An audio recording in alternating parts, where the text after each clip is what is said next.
Welcome to my workshop. It's a big pile of junk, but right here is my snowmobile, Snow 8 Dragon, and what we intend to do today is replace the Hyfax. If you don't know what the Hyfax is, it's this little plastic little piece that sits along, what does it sit along, Brando?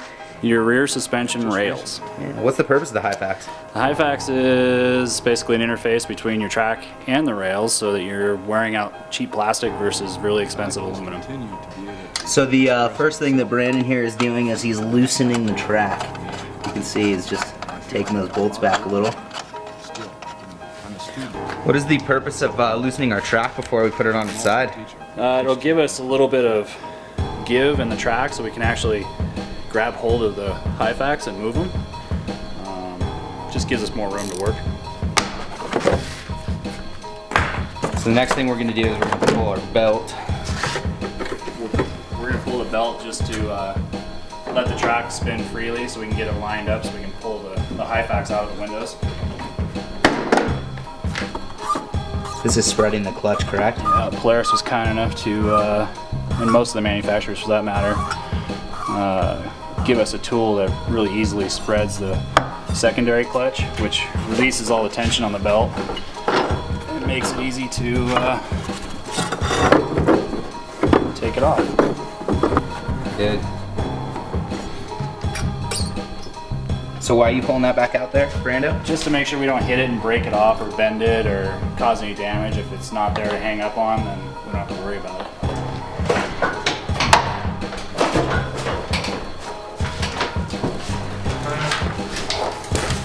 There should be.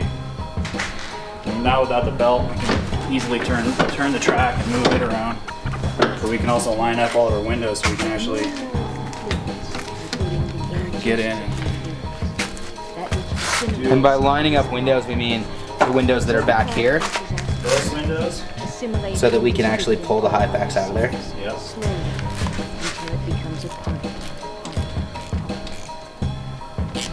This is the retainer bolt for the Hyfax. There's just one bolt holding the whole Hyfax on.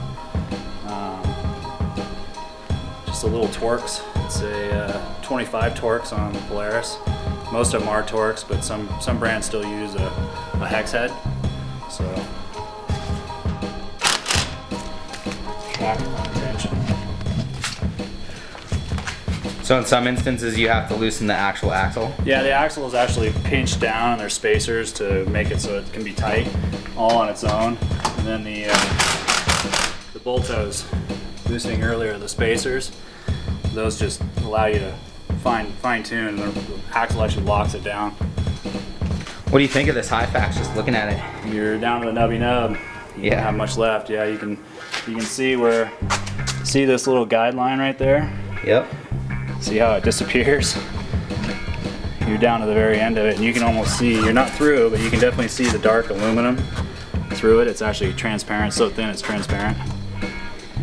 So the second I wear through that, what exactly happens is does the rail weld itself to The track itself has these metal clips in them, and that's actually what's sliding on the Hyfax. And so as you're just wooded and you're getting it, those will start generating a ton of heat on that aluminum and start grinding down on it. And these are about 140, 150 bucks a piece. They might even be more now.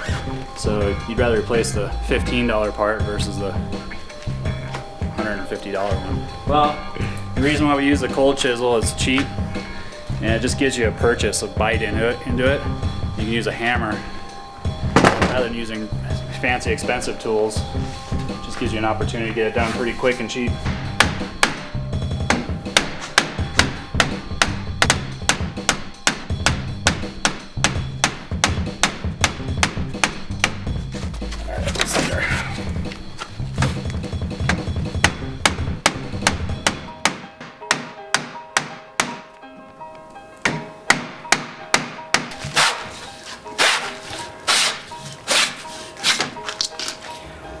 Getting them started is the hardest part. So it doesn't come from the factory exact, so we have to cut these down. This one Hyfax from Polaris, as an example, will cover 160, do up to a 163. So So you buy this one and it'll cover the 144, 155, 163, even down to the 136s in the trail sets back east, but it just allows them just to make one part number. Shops only have to carry one part. That's how close I was to my track, or to my guide rails. Very. You still had a little up here. How many rides?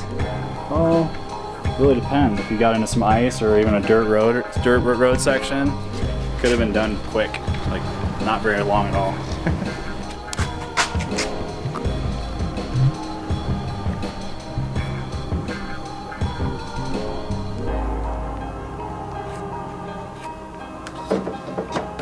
Just like so.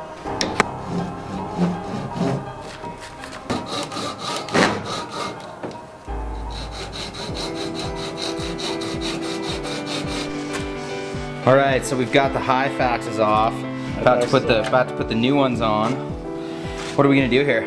Well, real quick, I just some emery cloth, steel wool, whatever. This is DuPont synthetic steel wool is what they call it.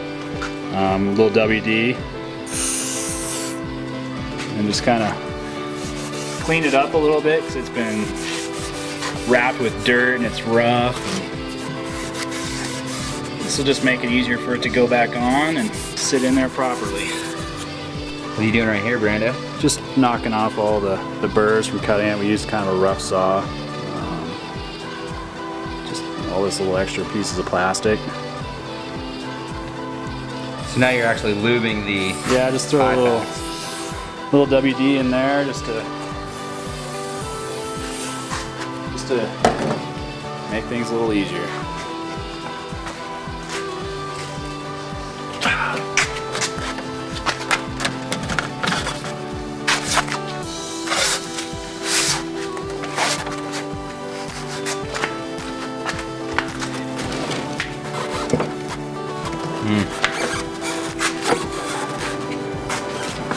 Finish it off. What's up? Just finish it off. How'd you get it? Yep. You can get a close up on that. The hole lines up and everything. First try. So Brando first tried it. Hole lines up. How'd you feel about that process, Brando? Real good. Real good. Nice and easy? Solid. Yeah, that went really well. I've seen them just not go well. I've seen some real bears where they've actually fused to the rail, and you can have 4 guys out in the shop yanking on these things trying to get them off. And then you start peeling them off. You have to get heat guns and pry bars and knives. It's good times. All right. Flip this bad boy back over. Slip drop.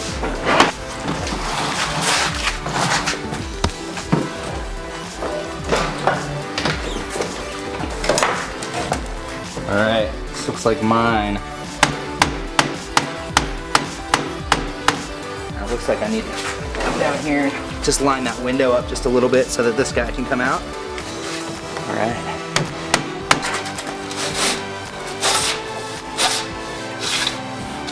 Ooh, that's a lot easier than I thought. Like butter. There she is. That one's got some gunk on it. So we just pulled this one off, and you can kind of see what happens to Hyfax. That's just scorching, that's burns. When you're riding, it's sometimes hard to tell. You sometimes can smell it and it's obvious you're burning something, and it's a good chance if it's burning plastic, it's this.